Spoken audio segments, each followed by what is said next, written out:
He starts off by saying to these general managers, I'll let you in on a little secret. He says, if you want to keep your job at Marriott, always take care of the day-to-day operation. He said, if you want to get promoted, bring me one.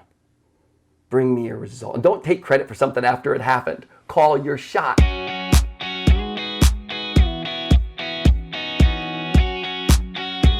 Are you seeing that leaders are pushing their people too hard right now? In a lot of cases, but it's very easy for leaders to find themselves on one end or the other end of a spectrum right now.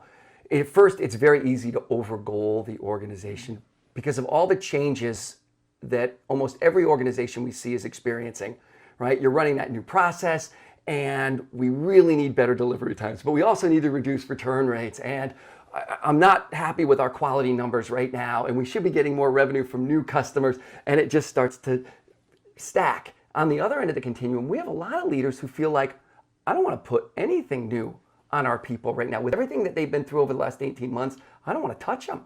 Yeah, that's understandable, but you can get in a lot of trouble on either end of that continuum. And the problem that organizations experience on either end of that continuum is the exact same problem. Which is?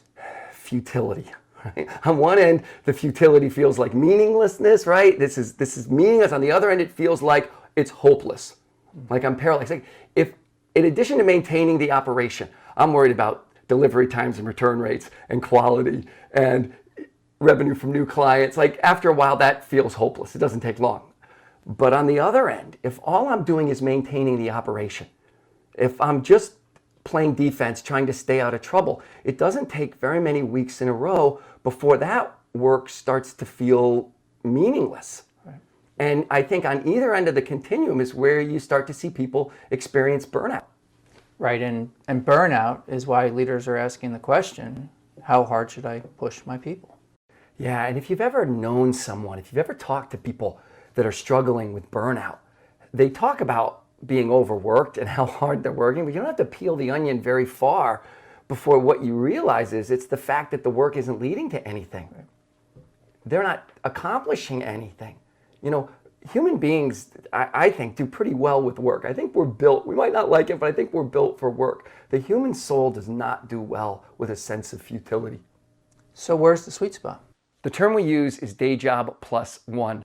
So in addition to all the energy required to maintain the operation, day job, focus on one specific, achievable, highly significant objective. For instance, in addition to maintaining the operation, we're going to reduce average delivery time from 15 hours to 9 hours by November 1st. So is it one thing across the whole organization? Good question. It's helpful to think of this on a team-by-team basis. The needs of the organization are going to require different things from different teams. And it's useful to think of this a little bit like a currency.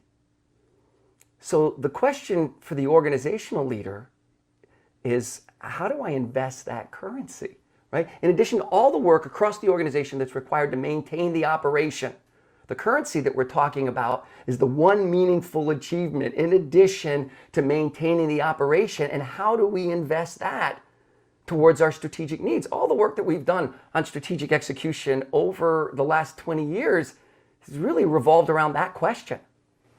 In the article you wrote for Chief Executive Magazine, you told the story about the leader from Marriott who was talking about how people invest there. Yeah, it's a great example of this. Dave Grisson, who retired this spring as the president of the Americas, the number 2 person at Marriott, a few years back addressed a group of general managers. And I'm in the room, but I have no idea what he's going to say. And he starts off by saying to these general managers, I'll let you in on a little secret.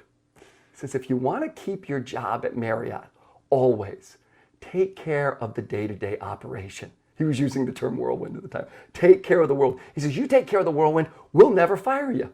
He said, we'd be crazy to fire you because the next person might not be able to.